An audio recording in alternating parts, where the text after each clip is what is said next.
What's up, beautiful people? Today we're going to be checking out a video of Pierre offering advice to Trudeau on his cabinet shuffle. I'm sure you heard about his cabinet shuffle.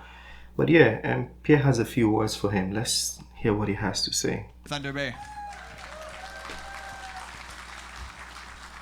But before we start, I just want to go through a little bit of housekeeping. So just so everyone's aware, we are live streaming here today. So I'm actually going to ask you, if you can, open up your phone, go to Facebook. When you see it pop up, share this post so that everyone can see the message that Pierre is spreading here tonight in northwestern Ontario. We want to get it right across the entire country. So if you can do that for me, please do that. I always also have a lot of people come up and ask how they can help get Pierre's message out there. Of course, I just gave you one really good way you can do so, but I also want to encourage all of you to sign up to buy a membership with the Conservative Party of Canada if you have not yet done so.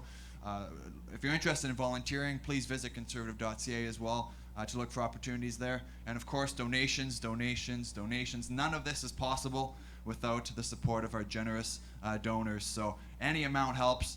$5, $50, $500, as whatever you're able to chip in will go a long way. So please consider making those contributions. Now that's out of the way, it's time to get the show on the road here and let the fun stuff begin here, folks. So it is my honor to be able to introduce our special guest here this evening. He is a 7-term elected member of Parliament. He is a lifelong Conservative, a champion of the free market, and he is fighting to make Canada the freest country on planet Earth. And I think that sounds like a pretty great idea, don't you? He should start by bringing down rent prices. That's my problem. I know you've been waiting. So without any further ado, please help me welcome to northwestern Ontario and to Thunder Bay, Canada's Conservative leader and the next Prime Minister of Canada, Pierre Poilievre.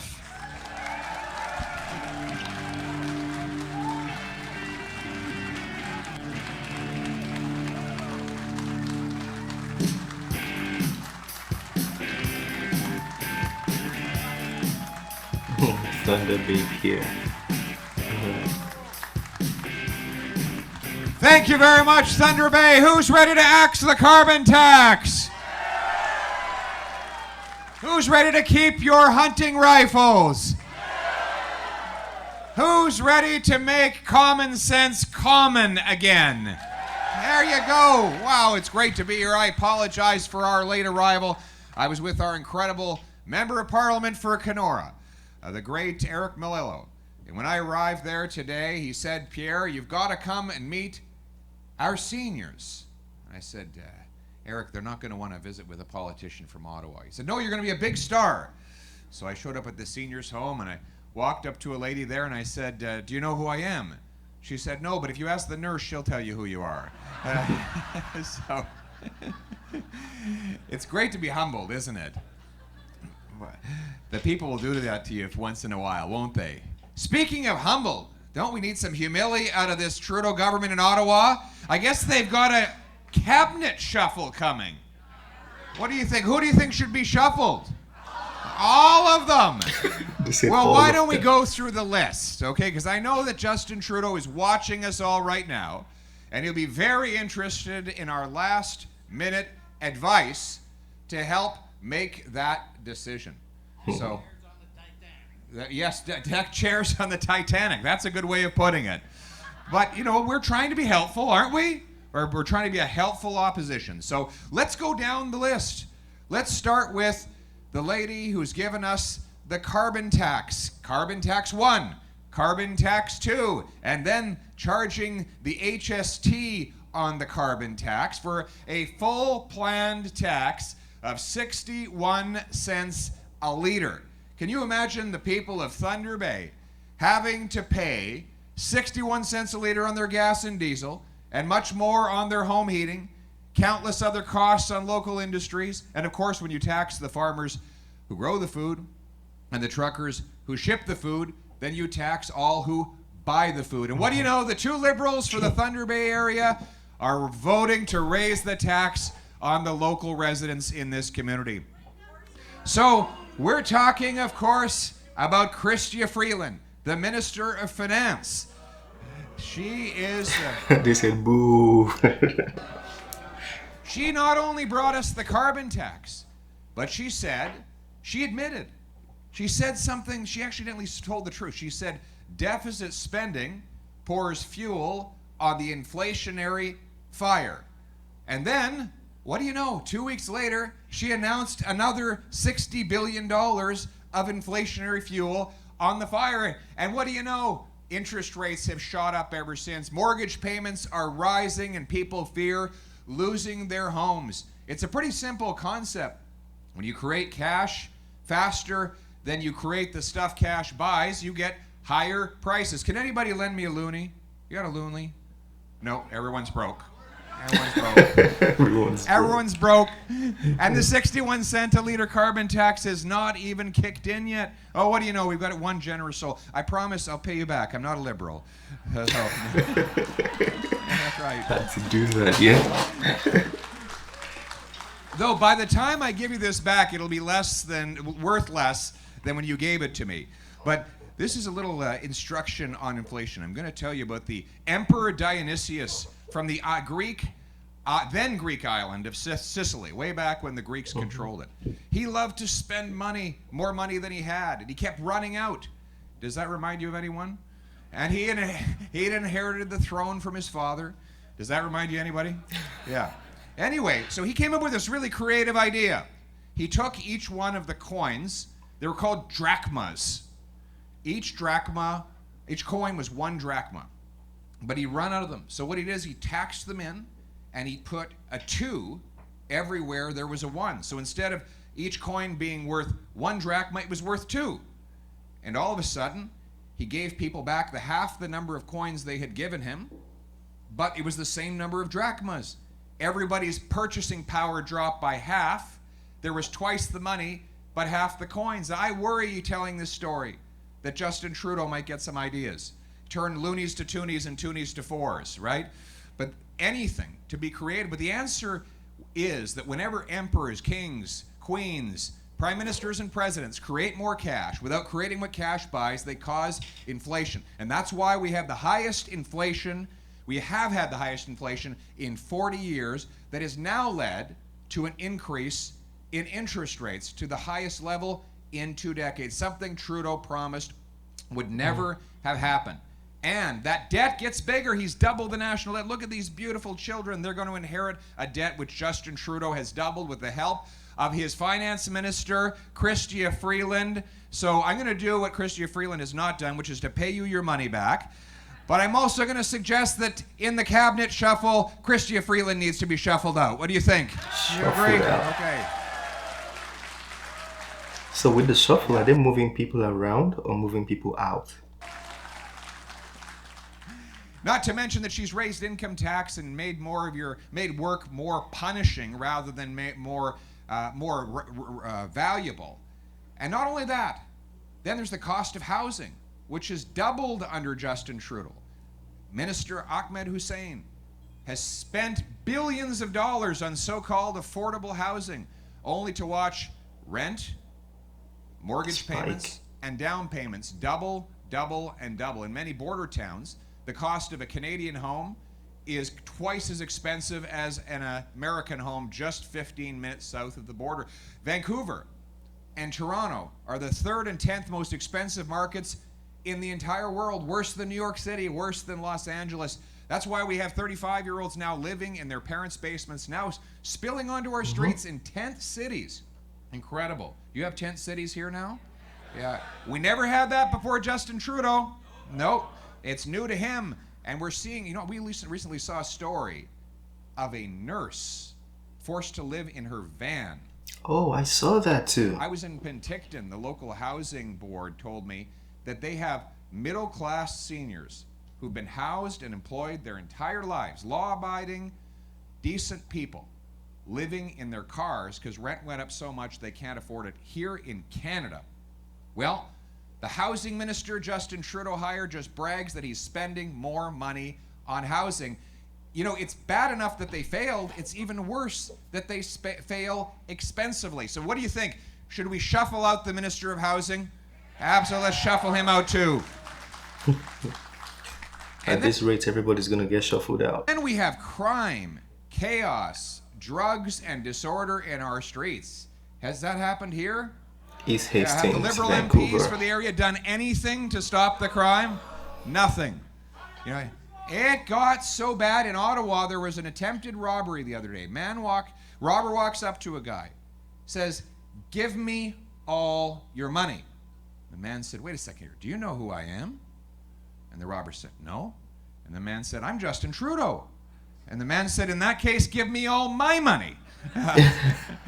But joking aside, Ew. the crime is raging out of control That's in our actually streets deep.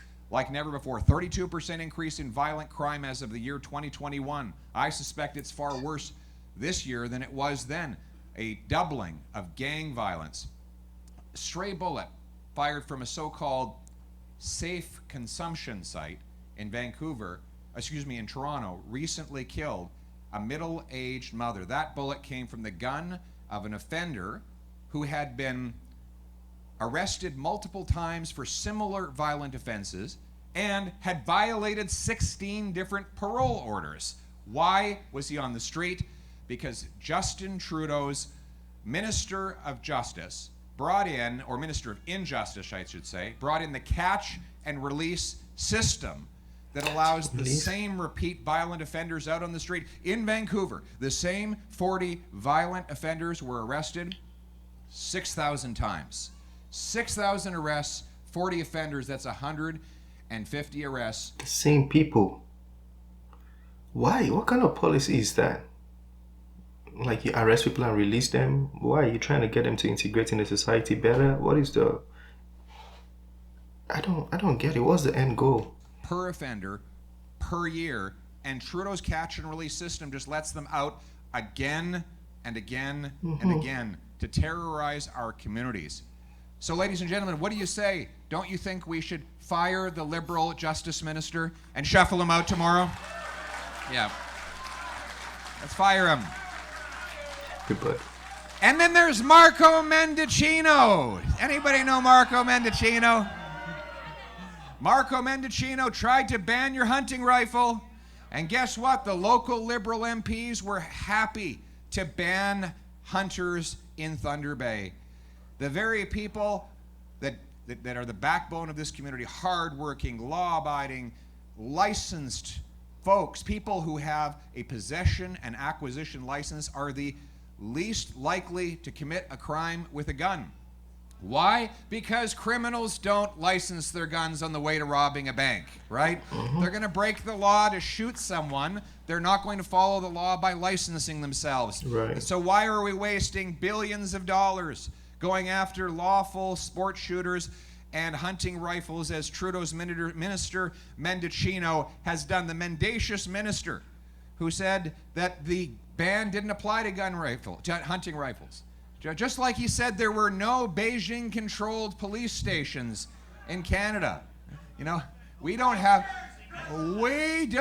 enough of our own police stations for our own people, and somehow Beijing is able to run police stations on our land, but Mendicino denied they were here before admitting that, oops, they're still operating in our country. You know, if the Americans, the FBI was running police stations in Canada, we'd be up in arms. But if it's a communist-controlled dictatorship from Beijing that Justin Trudeau admires, apparently that's not such a big problem.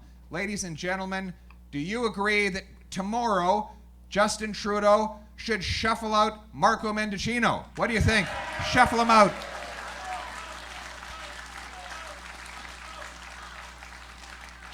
Yeah. And then, speaking of public safety, Carolyn Bennett, she's the public health minister. Her view is that we should decriminalize crack, heroin, and other hard drugs. We're seeing this story play out on the streets of Vancouver, where the NDP government, I could see it coming, in that province sought and received an exemption from the criminal code to allow people to buy and sell meth and crack and other things. And Justin Trudeau's health minister granted that exemption. And now what has happened? Chaos in the streets, massive tent cities, stabbings, a 300% increase in the drug overdose rate. And she wants to give out more tax-funded opioids that get people hooked, that end up in the hands of children. Ladies and gentlemen, we're seeing this nightmare play out on the streets of Thunder Bay, aren't we? So you're living with it every single day. So what do you say that Carolyn Bennett should be shuffled out of her job? Let's shuffle her out too. Absolutely. But you know, when you think about it, after 8 years, life costs more, work doesn't pay, housing costs have doubled, crime, chaos, drugs, and disorder reign in our streets. At the end of the day, there's one minister who's responsible for it all. He's the minister that's in charge of everyone. The buck stops with him. He is responsible for the higher prices, the higher taxes, the growing crime, the endless corruption. Why don't we shuffle out Justin Trudeau while we're at it? Shuffle him out. Shuffle him out. Everybody gets a shuffle. And once again, we're going to make this country work for the people who do the work, the people who live in places like Thunder Bay. Thunder Bay was built by the hardest working people in our country. People who hunt, mine, who log, who put things on ships to come from Western markets and go all the way through the Great Lakes and St. Lawrence to hit markets all around the world. It takes hard work, courage, and common sense to do those things. And those are the very principles upon which I will rely as Prime Minister of Canada. We're going to use the common sense of the common people. And here's the plan. Folks, here's the plan. We're going to bring home lower prices by axing the carbon tax and the inflationary deficits. Yes. Axe the tax. Axe the tax. Axe the tax. Axe the tax. Axe the tax. Yeah, I'll tell you this story. I know that this is a community that... But that's not very precise, though. I just learned that it's called glittering generality, which is a form of propaganda. When you just say we're gonna X the tax, like how? If Trudeau took up the tax, would expect there was a reason. Unless there was no reason, then he can just cut it and it won't affect the economy in any way. Now, I don't know what I'm saying. I'm not a politician. I'm just like sharing my thoughts with you, so feel free to correct what I'm saying. But my point is, how is he just gonna cut off the tax and it won't affect the economy? Or would it help the economy, as a matter of fact? You know, that's what I'm asking. Relies heavily on agriculture, particularly because Western farmers rely on Thunder Bay to get their goods to market. The carbon tax is hurting our farmers right now. It applies on their drying, on their off-farm machinery use. It applies on their fertilizer, which raises the cost of commodities that are internationally priced, for which the local farmer has to take the hit. I'll give you an example. In my riding, there's a place called Manotick. Anyone been to Manotick before? Beautiful little village. And they have something called the Little Miracles of Manotick. They're tomatoes grown in a greenhouse. And they release CO2 into the greenhouse, which is absorbed by the plant life. And Trudeau taxes that CO2, even though it doesn't even go into the atmosphere. Apparently he missed that day in science class, right? And so what's the result? It costs more to buy a Manotick tomato in Manotick than a Mexican tomato in Manotick. So customers give their money to Mexico to put the tomatoes on a truck and a train, barrels right across North America. This drives emissions up. It drives money out and drives us into dependence on foreign producers. That, along with new and heavy restrictions on our ability to use fertilizer, are going to kneecap our farmers, but not when I'm Prime Minister. We will bring home lower prices by ending the fertilizer mandate, the red tape, and axing the carbon tax to bring home affordable Canadian food to Canadian customers. All right. You say you're going to do it. Fingers crossed. And we're going to run the finances of the nation the way you run the finances of your household. If you want to spend more here, you spend less there, right? You make the sacrifices and the trade-offs that are necessary to deal with the inevitable challenge of scarcity. Scarcity, according to Thomas Sowell, the economist, is the universal law of economics. There's always more that people want than there is to have. The universal law of politics is to ignore the universal law of economics. That's because politicians are the only creatures in the universe that don't have to live with scarcity. They just pass it on to Canadian taxpayers through higher taxes, higher inflation, and higher debt. That ends when I'm Prime Minister. We will bring in a dollar for dollar law. It requires that a politician find $1 of savings for every new dollar of spending. Go into the department, root out waste, cut the mismanagement, and then you can spend more. That's how Canadian families do it when they go on a vacation. They look That's a around good plan. in their household budget and they find the savings by being smart and efficient with their money. Wouldn't it be nice if politicians had to do the same? You've been pinching your pennies long enough. It's time for government to start pinching its pennies too. Thank you.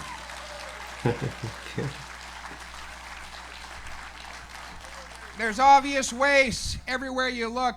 He's grown the bureaucracy by 40% to deliver worse services. He's contracted out more. He's increased the contracting out by 100% to $21 billion a year, or $1,400 for every single family. You're telling me that you need to grow the bureaucracy 40% and then the work can't be done in-house? It has to be contracted out to $2,000 a day consultants? Forget it. I'll bring the work in-house, have the public servants do their jobs, and that way we can lower the cost and stop padding the pockets of wealthy consultants like those over at McKinsey. And by the way, why don't we stop sending our money out of this country to foreign dictatorships? Yes, absolutely. Foreign dictatorship. That's a shot of Ukraine. So it's calling Zelensky a dictator. I didn't say it. That's what he said. Yeah. No more $200 million gifts to the Asian Infrastructure Bank to help Beijing build the Silk Road and reconstitute its ancient empire. We should be building pipelines in Canada, not pipelines in Asia.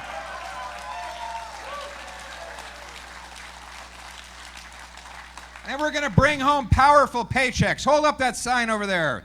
Powerful paychecks. What kind of work do you do, sir? I work in telecommunications. What do you do in telecom? I build, construct, maintain cell phone towers. That's important work, eh? Yeah. You'll notice his work if all of a sudden those towers don't function, right? All of a sudden your phone doesn't work and our whole lives fall apart these days. And this is, you climb high and you have to have a lot of skills to do that. The problem is you're punished for your hard work. You earn another dollar, it gets clawed back in child benefits that are reduced, income tax, payroll tax, gas tax, and carbon tax. A single mom earning 60 grand a year with 3 kids who earns an extra buck loses 80 cents to clawbacks and taxes. If she's earning $25 an hour, she works an extra hour, she loses 20 of those $25 and she's left with 5. Who should work for $5 an hour in this country? Yeah, Justin Trudeau. What? Really? Yeah, That's bad. right. That question was a little too easy, I think. Thank you. By the way, I want to thank all the helpful audience members who are contributing to my remarks. But listen, this is my common sense plan. We're going to reform the clawbacks and cut income taxes so that he and all of you bring home more of each dollar you earn, and hard work once again pays off in this country. We're going to bring home powerful paychecks for our brilliant newcomers to this country. We have 20,000 immigrant nurses and 20,000 immigrant doctors and 32,000 immigrant nurses banned from working in their profession simply because there is no direct way for them to prove whether or not they are qualified. In the States, you can go and write an international nursing exam, and if you're a Filipino nurse, you can get to work in a few weeks. The ambassador from the Philippines told me 11% of Filipino nurses in Canada are allowed to work. Meanwhile, you're going to a hospital, waiting in the emergency room for 25 hours straight because we don't have enough medical professionals. Well, they're right here in Canada already. I said it in my video. I got in an Uber and the Uber driver was a medical doctor. I'm just like, bro, why are you driving Uber? You could make money, you could be helping people, a lot of other things you could be doing. Why are you driving Uber? Then he told me about everything or the process he had to go through, which is a very long story, but this is the summary of everything. I talked to an oncologist surgeon in BC the other day. In 1 month, he said, 6 patients died before they saw him the first time. Another 6 died before they got onto his operating bed. and 10 more, he cut them open. And when he looked inside, the cancer had spread so fast, so much, because they'd been waiting so long, that he just stitched them back up. And when they woke, he told them there's nothing more he could do for them. That's because of a shortage of doctors and nurses right today, when we have the doctors and nurses. So here's my common sense plan. We have a red seal test for the trades, right? Anybody take the red seal test for a trade? We got some great tradespeople over here.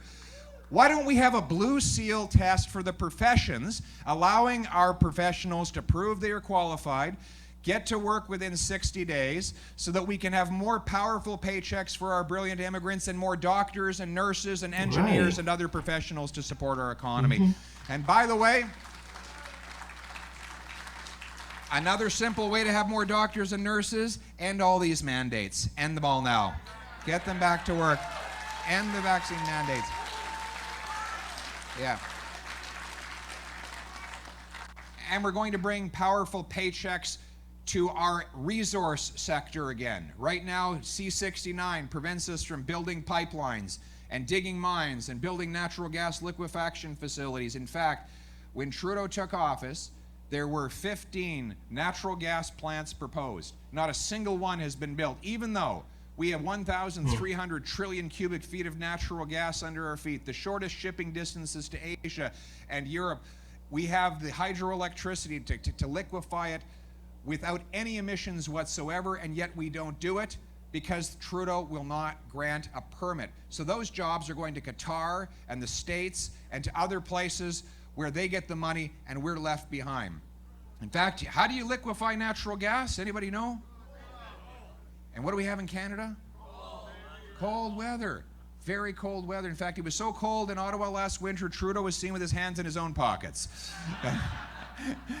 But the truth is, we can use our cold weather, our hard workers, our innovation to cool that gas to minus 161 degrees Celsius, put it on a ship to Asia to break Asian dependence on dirty coal, put it on a ship to Europe to break European dependence on Putin, and turn dollars for dictators into paychecks for our people again. We're going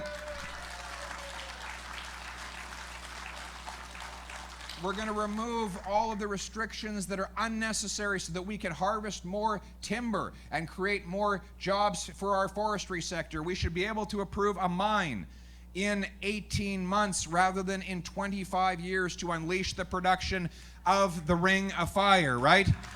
Common sense. Let's bring home those jobs to this country. I'm glad he's saying all those things. We're going to hold him accountable. I'm sure Trudeau was saying all those things too when he got into power. You know, they said he was going to do how many, 15, is it refineries or something, and didn't do any. Now Pierre is making a lot of claims. We'll hold him accountable. And speaking of homes, we need to build them in this country. Housing costs have doubled because we don't have enough houses. We have the fewest homes per capita in the G7, even though we have the most land to build on. Now, why do we have the fewest houses? Because we have the biggest bureaucracy. Where gatekeepers stand in the way of construction. According to a recent study by the C.D. Howe Institute, they took the cost of labor, material, land, and profit for builders, and they compared it to the cost of buying a house, and they found there was a $1.2 million gap in Vancouver, $350,000 gap in Toronto. That's the gatekeeper gap. That is the cost of government bureaucracy in 10-year-long delays to get building permits, the fees, the charges, the consultants, the lawyers, the bureaucracy, the uncertainty, all goes on the backs of the home buyer. And now we have this shortage. So how are we going to get the gatekeepers out of the way? My common sense plan is to link, yes, we should fire the gatekeepers, that's true, but my plan is to incentivize the cities to speed up and lower the cost of building permits. I'll link the number of infrastructure dollars cities get to the number of houses they allow to be built. I'll require every big city permit 15% more home building per year, or they will lose federal grants, and I will give building bonuses to those that exceed the 15% target. Absolutely.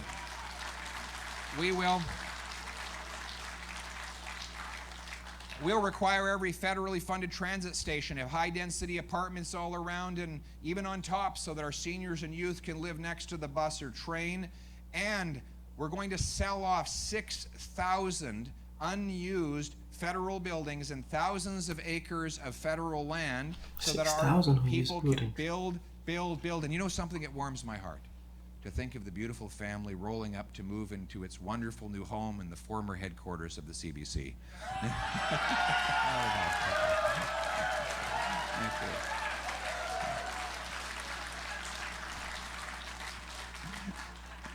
And by the way, you can't build homes without builders. We need to back the tradespeople in this country. It's great. University education is great. I love the professions, but we don't have enough of the people who build stuff, fix stuff, and move stuff, right? It's because we put all of our resources into the white-collar jobs and none into the building jobs that we need. I'm going to make sure every federal granting program for education and training gives fair and equal treatment to the building trades. Furthermore, we're going to give fair tax treatment. If a CEO jumps on his private jet to go down to Manhattan for meetings, he gets to write the jet off on his taxes. But the tradesman who goes from Thunder Bay, let's say he's an electrician, he goes from Thunder Bay to Fort Mac, he has to pay for that all himself with no write-off at all. The principle of the tax system is you get to deduct any costs that were necessary to earn the taxable income in the first place. Right. And so my common sense plan is to pass the Conservative Private Members Bill, the tax fairness for traveling trades workers, which will give our tradesmen and tradeswomen the same write-offs on their travel, accommodation, food expenses as everyone else. Fairness for the trades. That's good. Yeah. If you can do that, that's good. We'll bring home safety. Bring home safety. Right now, crime is out of control because of the catch and release system I described. So well, here's my common sense plan. 1, let's stop wasting money going after law-abiding firearms owners. I will repeal Trudeau's attack on hunters and professional sport shooters. 2, we will put the money saved into bolstering our borders to keep the illegal guns and drugs out of our country. 3, Illegal drugs, most importantly.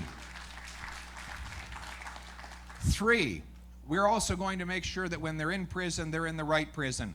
I will repeal Trudeau's Bill C-83 to make sure that people like Paul Bernardo go into maximum penitentiary and they come out only in a box. Who's that? And as for drugs, we know how this crisis, which has metastasized under Trudeau into 30,000 people losing their lives, it happened because the corrupt big pharmaceutical companies pushed their products on the medical system, told doctors to prescribe it for every little ache and pain. They actually had marketing plans that paid bonuses to distributors for each overdose that they caused. The American government actually sued these companies and recovered $56 billion in return. Now, those same companies are making profits by now selling more opioids to the government in order to fund the so-called safe supply of hydromorphine, which keeps it going. My common sense plan is to stop giving out tax-funded drugs, ban the previously illegal drugs, put the money into recovery and treatment that will allow us to bring home our loved ones drug-free. Absolutely. I've been to one of the, I think it's a rehab center. There's one at, I think it's Oak Ridge. I didn't like the situation of the place at that time. I'm not saying it's always bad, but at that time I saw it, it was somehow. I met a young lady in Timmins. She was actually a waitress. She had been a nurse. She got hooked on opioids, lost her kids and her family. But guess what? She got treatment. She rebuilt her life. And her story proves what we all know, that there's always hope. The treatment, detox, and recovery, combined with a plan to get a job and get a safe house, means that there is hope to bring all of our loved ones home drug-free. And we're going to do that when I'm Prime Minister by putting the money into that investment. I said we would have a dollar-for-dollar law, sourcing every dollar, even for legitimate things like drug treatment. So my plan for that, we're going to do what the Americans did and sue Big Pharma, and I will use the billions we recover to pay for that treatment and recovery. And we will make sure that we will put an end to Trudeau's attack on our natural health products as well. Right now, he's legislated new attacks, new red tape that is designed to cripple the natural health products that many people rely on, stripping away again the choice and freedom of individual Canadians on what they put in their body. We know the purpose of this is just to make profits for Big Pharma, force everyone onto medicines, expensive medicines that are often highly addictive. I believe Canadians should have the right to choose the use of natural products, and that's why we will repeal this bureaucratic apparatus he's trying to set up. Absolutely.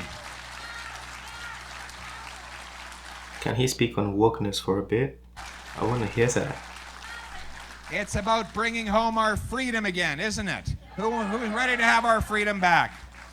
Trudeau's mission has been more power for him and those around him and less freedom for everyone else. He wants to dictate what you see and say on the internet. He wants to force his views on provinces and parents. He wants to impose his woke ideology on parents and families and children. He wants to decide how to spend your money for you because he believes he knows better than everyone else. As if the guy who thinks budgets balance themselves, who's been found guilty twice of breaking the law, who spent the first half of his adult life as a practicing racist, should be in any position to dictate to other people how to spend their money, what to think, and how to behave online. My friends, I believe you have the wisdom to decide for yourselves. Some ask me, can I take power in the next election? My purpose is not to take power. It's to give it back. I want you to have the power. That is why. So, we will repeal censorship law C11 to put you back in charge of your decisions on the internet. We will require every university campus commit to upholding Section 2B, freedom of expression and academic freedom as a condition of getting any federal funds. We will ensure there is no central bank digital currency. Yeah. People are saying this is a one world agenda. There will be no mandatory digital ID. And I will ban all my ministers, my top government officials, and caucus from any involvement in the World Economic Forum. He's going there. Oh my goodness, he shouldn't have said that. Now they won't let him win. I'm sorry, but those guys won't let Pierre win anymore. Now Canadians, you have to fight for Pierre if you really like him. We'll bring in tough penalties for anyone who facilitates a foreign government setting up a police station in our country. We'll bring in a foreign influence registry to expose anyone who's paid by a foreign dictatorship to influence and manipulate our politics. We'll get a full public inquiry to find out the truth about the communist regime helping Justin Trudeau win election after an election. And finally, we will bring home control of our democracy back to the Canadian people. Bring it home. Bring it home. Bring it home. Bring it home. Bring it home. Yeah. Bring it home. Ladies and gentlemen, it comes down to this very simple philosophical difference. I believe that you should have the power to make your own decisions. On the other side, Justin Trudeau and his radical woke ideology is based on the notion that people can't be trusted to decide for themselves. Yet some people can be trusted to decide for everyone else. So who are these special people with all their wisdom and virtue? The same people who have made our cost of living rise, who have driven our people onto the streets and into tents, who have caused crime. Those people have no special ability. They should focus on running their own lives and minding their own business. If I were to start a political party from scratch, it would be called the Mind Your Own Business Party, right? Mind your own business. Make your own decisions. And that's based on the notion that the common people are endowed with all of the wisdom and virtue necessary to decide for themselves. Trudeau calls them ordinary people, but they are not ordinary. They are extraordinary. The waitress who carries 10 plates on a tray and serves 15 customers at once, works all day, comes home, helps her kid with math before bed, and balances her budget on a minimum wage salary. She is not ordinary. She is extraordinary, my friends. Right. The waitress is like the electrician who captures lightning from the sky, runs it through a copper wire to illuminate this room. He is not ordinary, he is extraordinary. The farmer who masters the sciences of sky and soil to take food from his field to your fork is not ordinary, he is extraordinary. These extraordinary people have the wisdom to decide for themselves. They should be masters and not servants in their country. It is the common sense of the common people, united for our common home. Your home, my home, our home. Let's bring it home. Thank you very much. God bless Thunder Bay. Pierre Poilievre. Yeah, he made sense, a lot of sense in his speech. Yeah, I like it. I like it. If he can really implement everything he said, then it's gonna be a good direction for Canada, definitely.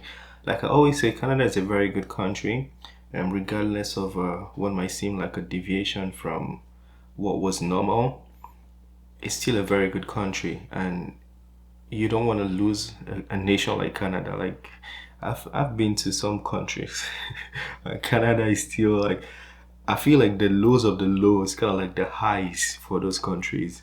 So yeah, Canada is a good country, and you guys, if you have, no, I'm not gonna say if you have, because I'm not trying to be political right now, but with the right leaders, Canada, the possibilities are endless for this nation. It's a beautiful place to live, beautiful place. Canada just sells itself, basically.